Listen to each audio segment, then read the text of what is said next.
what is the? I mean, it's been 10 days since the last game, and obviously that defensive performance against Indy is probably something you want to just forget. But I'm just wondering what you got out of that in terms of if you figuring out what went wrong that night, and what kind of things you fixed. There's a lot of stuff that we did wrong that night. A lot of executional different things that we got learned from that game, and just the willingness to learn from that game, and the willingness to urgency to get it correct fast. So for it to happen twice in 3 games, just a lot of guys use the word that they were embarrassed. Just how do you make sure it doesn't happen again, and how did you feel about what happened? I'm sorry asking you so late. It's just you haven't talked since. Just all about execution, man, and that come down to everything, man. All 11 have to execute, man. It goes back to earlier this season when we wasn't doing so well. It goes back to executing, man. All 11 doing their job on the defense and making plays and different stuff like that. So, what stands out about Josh Allen and that offense, and how difficult is he to contain?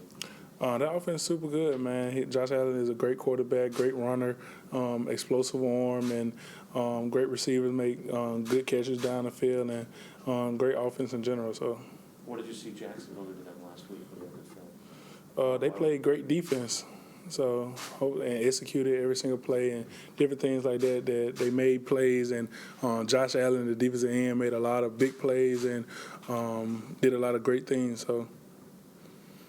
Can you talk a little bit about what the energy that Mike White has brought to the other side of the ball, and some of the fun you've had with him in the locker room, just kind of chants and stuff like that? He's a great person, man. Great quarterback, man. Just a hard worker and great person, individual, man. The whole offense has been doing an amazing job for the past 2 or 3 weeks, man. Moving the ball, scoring points, and just doing a better job at executing different stuff like that when it comes down to route running, blocking up front, and quarterback. So.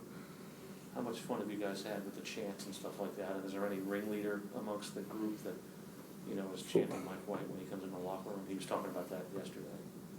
I don't know. You haven't heard the chants? What chants? The guys in the locker room chanting Mike White. I think that came out of yesterday. I don't know. You usually say you're not in there for that. No, I'm not in there. Talking about what chanting, like. Yeah, apparently, he was saying yesterday the guys in the room have been chanting Mike White when he comes in, but maybe it's just the offensive players. I don't know. I probably wasn't in there, so I hear that. So. Thanks. You talk a lot about the brotherhood with the team, and when things happen, like Marcus having surgery and your brother getting hurt, how important is that just to rally around each other? And is it something you kind of understand better than maybe someone who isn't going through the grind? Yeah, it's definitely a heartbreaking thing when you see a guy like Marcus May go down for the rest of the season with that type of injury. The player, he already know how hard he worked and the different stuff like that, man. But it just give you an extra kick, an extra push that, like, I got to play for my brother, because if he was out here, he'll give out his 110% every single play. So I got to make sure when he watching on TV at home or wherever he's at, watching on TV, he can see each and every one of us going 10%, 110%, playing hard as we can for him. So